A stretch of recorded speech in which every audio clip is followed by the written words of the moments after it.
Cabinet Ministers, Your Excellencies and members of the Diplomatic Corps, Chairman and members of the Public Service Commission, and of course, our friends Vanuatu, the Chairman of Vanuatu Public Service Commission, Permanent Secretaries, distinguished guests, ladies and gentlemen.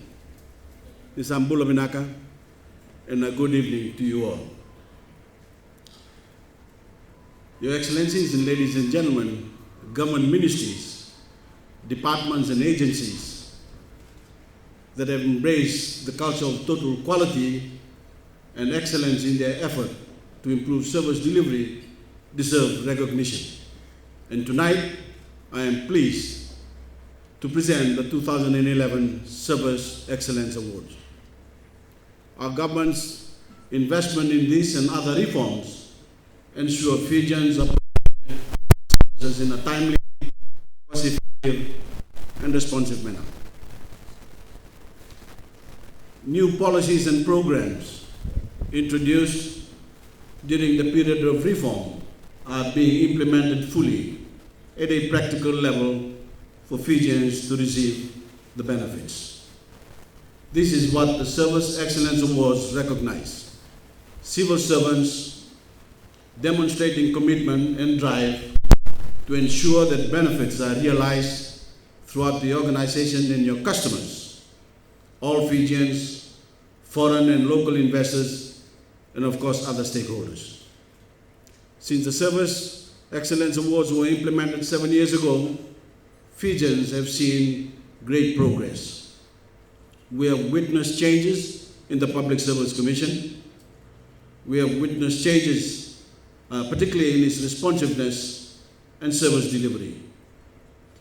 We have seen a shift towards a more productive workforce with more emphasis on professionalism, transparency, and accountability.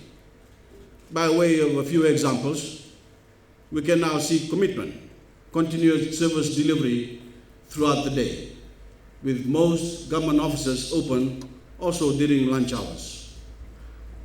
The establishment of Government Information Referral Center in downtown Suva has improved the accessibility for members of the public who must receive various forms of information and government services.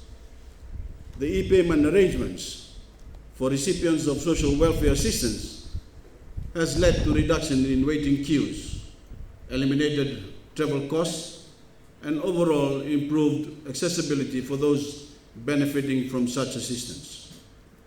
A review and modernization of policies on the allocation and use of government quotas has led in state revenue in this area by fivefold.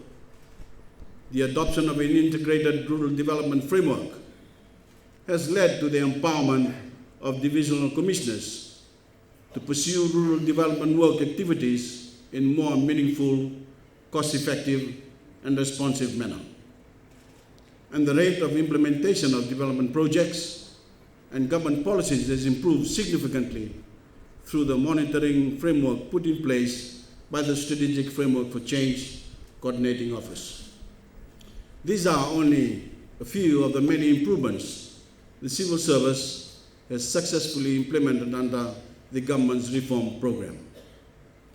Having highlighted these positive developments, it is important, ladies and gentlemen,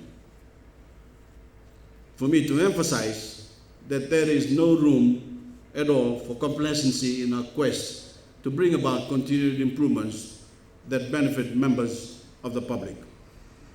Our government has a zero tolerance for abuse of statutory privileges, mismanagement, and corruption.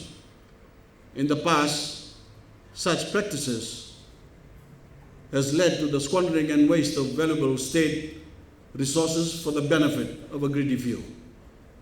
Under our reforms, there will be no more of such abuse. Those who are meant to be assisted will not be deprived of meaningful assistance.